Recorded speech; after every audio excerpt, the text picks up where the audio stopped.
Dans ce chapitre, intitulé Radioactivité et réactions nucléaires, nous allons dans un premier temps traiter des réactions nucléaires spontanées.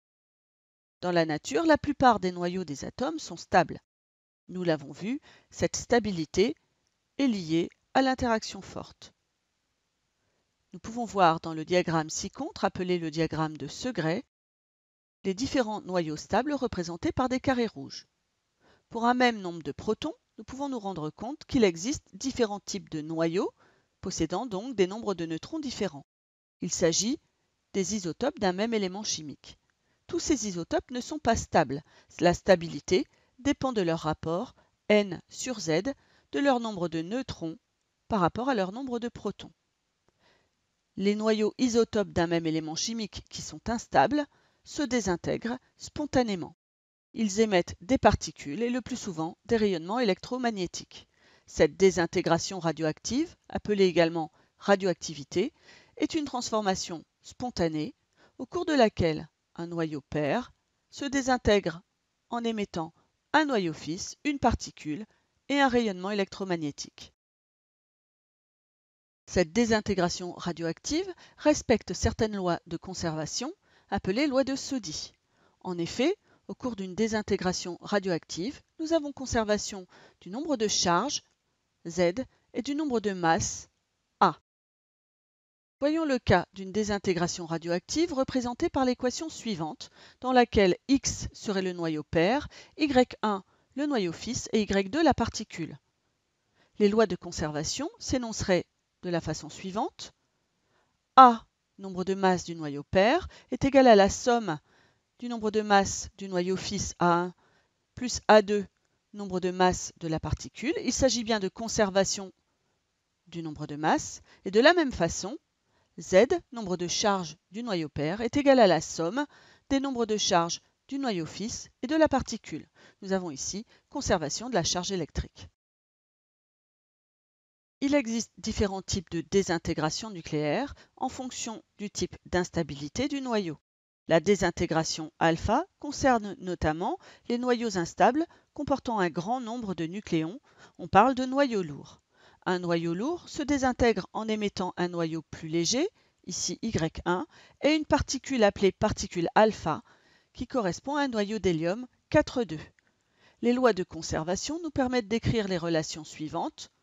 A, nombre de masses du noyau pair, est égal à la somme de A1, nombre de masses du noyau fils, et de 4, le nombre de masses de l'hélium. Nous pouvons également écrire que Z est égal à Z1 plus 2, où 2 est le nombre de charges de la particule alpha. C'est ce qui se produit lors de la désintégration du radium 226. Il émet un noyau de radon 222 et une particule alpha. Nous pouvons effectivement voir que A du radium 226 est bien égal à 222 plus 4 de la particule alpha, mais également la conservation du nombre de charges, puisque le radium possède 88 protons. C'est bien égal à la somme de 86, le nombre de protons du radon, plus 2, le nombre de protons de la particule alpha.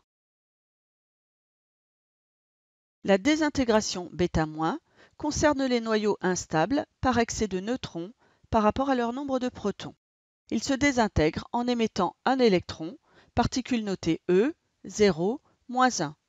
Les lois de conservation nous permettent d'écrire la relation suivante. A égale A1 plus 0, le nombre de masses de l'électron étant nul, et Z égale à Z1 plus -1. Ici, effectivement, le nombre de charges de l'électron est bien négatif.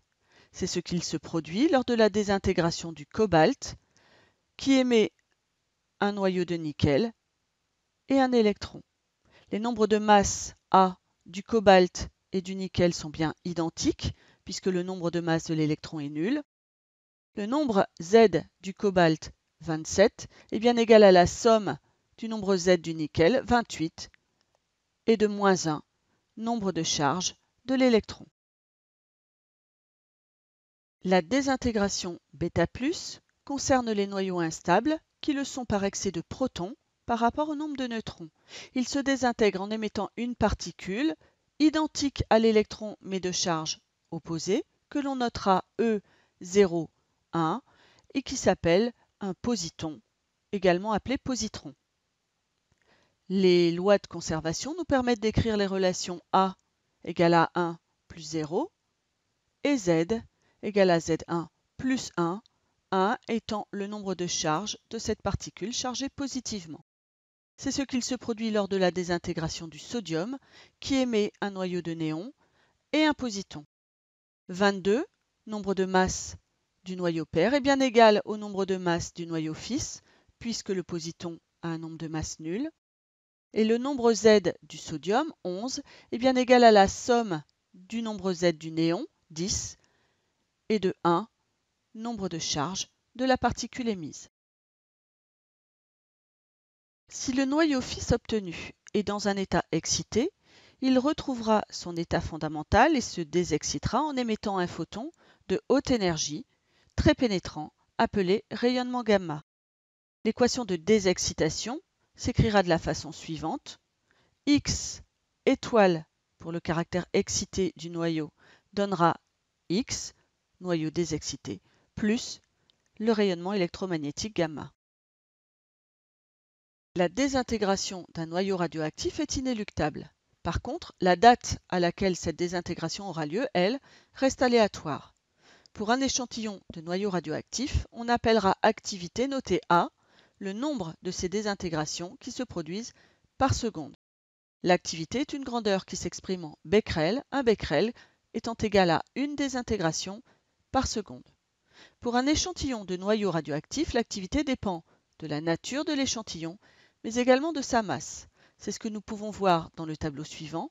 Pour 1 kg d'échantillon radioactif, nous voyons que les activités sont très variées en fonction de la nature de l'échantillon.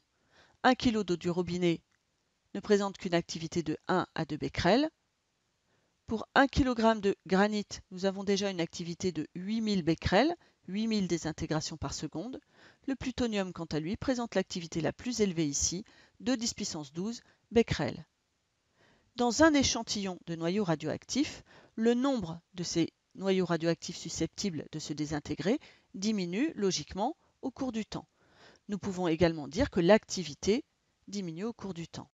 Nous pouvons nous rendre compte que pour cet échantillon passe d'un nombre n0 à n0 sur 2, c'est-à-dire pour que la moitié de l'échantillon ait été désintégré, il nous faut une durée appelée T ou demi-vie.